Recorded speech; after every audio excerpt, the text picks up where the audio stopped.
Bismillahirrahmanirrahim. Assalamualaikum warahmatullahi wabarakatuh. Perkenalkan, nama saya Indra Permana, salah satu mahasiswa program studi Manajemen Bisnis Syariah Institut Agama Islam Negeri Kendari. Jadi, pada video kali ini saya akan menjelaskan sedikit tentang makalah dari teman-teman saya, yakni dari kelompok 1 sampai dengan kelompok 5. Jadi, yang paling pertama itu kita akan membahas tentang konsep dasar ilmu ekonomi. Yang paling awal pada konsep dasar ilmu ekonomi itu sendiri adalah mengenai pengertian dari ilmu ekonomi. Jadi teman-teman, ekonomi berasal dari dua kata, yakni oikos dan nomos. Oikos artinya rumah tangga atau keluarga, sedangkan nomos artinya peraturan, aturan atau hukum. Jadi dapat dikatakan ekonomi adalah aturan masyarakat yang menjadi hukum untuk menetapkan keluarga yang baik. Berikutnya adalah ruang lingkup ilmu ekonomi. Jadi teman-teman, ilmu ekonomi sendiri terbagi menjadi dua, yakni ilmu ekonomi mikro dan ilmu ekonomi makro. Pada ilmu ekonomi mikro, kita akan mempelajari tentang bagaimana perilaku setiap individu, baik itu sebagai pekerja, sebagai konsumen, ataupun sebagai seorang investor.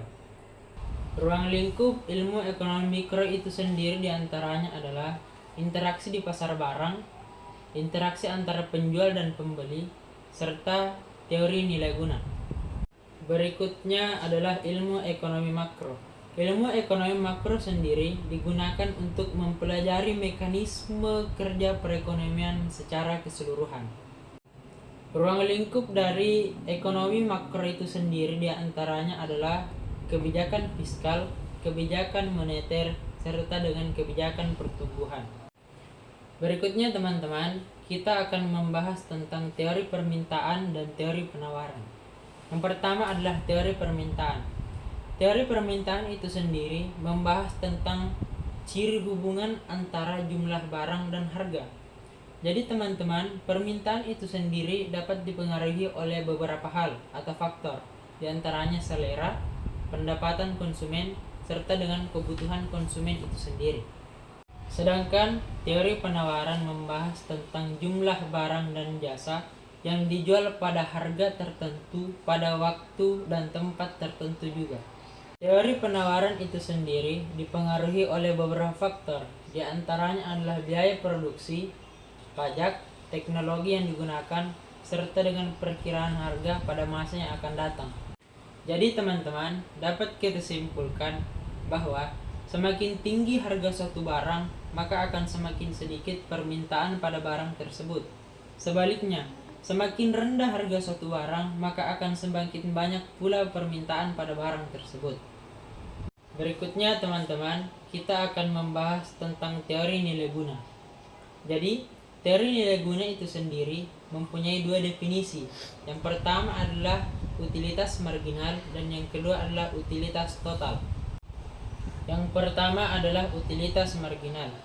Utilitas marginal itu sendiri membahas tentang pertambahan atau pengurangan kepuasan dari seseorang akibat mengkonsumsi satu unit barang tertentu untuk memenuhi kepuasannya. Sedangkan utilitas total membahas tentang jumlah kepuasan yang diperoleh seseorang akibat dari mengkonsumsi sejumlah barang tertentu. Bentuk-bentuk nilai guna itu sendiri terbagi menjadi 4, yakni nilai guna bentuk, nilai guna tempat, nilai guna waktu, serta dengan nilai guna kepemilikan. Berikutnya, kita akan membahas tentang teori produksi dan biaya produksi. Teori produksi adalah proses mengubah faktor produksi menjadi hasil produksi.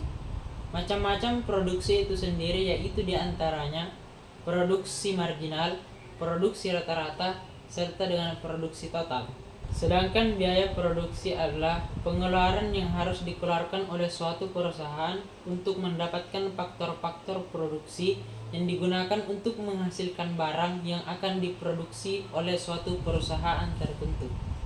Berikutnya teman-teman, pasar persaingan sempurna. Jadi, pasar persaingan sempurna itu sendiri adalah tempat transaksi bertemunya antara produsen dan konsumen. Dengan begitu, dapat menentukan harga yang seimbang. Contoh pasar persaingan sempurna adalah banyak penjual dan pembeli, barang yang homogen, tidak ada hambatan keluar dan masuk, tidak ada campur tangan pemerintah, serta informasi yang jelas. Mungkin cukup sekian yang saya dapat sampaikan pada kesempatan kali ini. Sampai berjumpa di lain waktu. Assalamualaikum warahmatullahi wabarakatuh.